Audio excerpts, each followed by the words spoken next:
the power of 7 is so that community, and when I say community, young adults, teenagers, pre-teenagers, can start to understand the emotions of their peers. Because not understanding what your peers are going through, what you said in the beginning, the isolation that happens with depression, when kids start to isolate. Now, if you already understand the emotions that you're expressing through the power of 7, you are able to understand that your friends are going through something. You see that isolation happen before the teacher sees it because of the academics. Before the tantrums happen, you start to see the first signs of any mental illness, right? The peers are the first to see it. And we're not trained or taught to look for that. Right. And that is what we're teaching through emotional intelligence.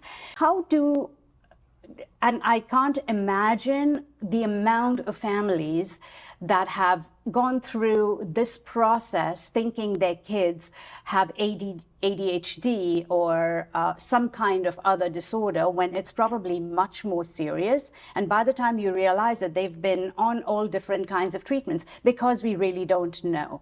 How do you teach society, which is what I'm trying to get to with what we do? How do you teach society to behave? Once upon a time, when kids with autism were out and had an episode, people around didn't understand, and then there was a stigma to that. Then everyone started to talk about autism, and now when you see somebody, you say, oh my gosh, I feel so sorry for them. But families don't need your sympathy and don't need your compassion. They need you to really understand the illness.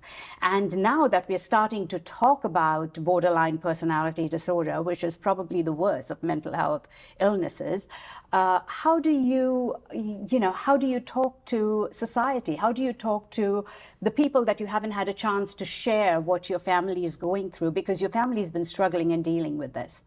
How do you talk to society? How do you teach society about that? That's the $1 million question. There's a saying, how many therapists does it take to change someone? It says one if they want to. So society has to just, be willing to learn and accept and understand, like you said. And once they understand, the best thing that would come out of it is there will be less misdiagnosis and less inappropriate treatments, right? A lot of kids are misdiagnosed and then treated for issues or bipolar issues, when in reality they don't have that. And yes, anxiety, bipolar, depression, substance abuse can be co-occurring disorders, but they're not always the same, or they don't always coexist.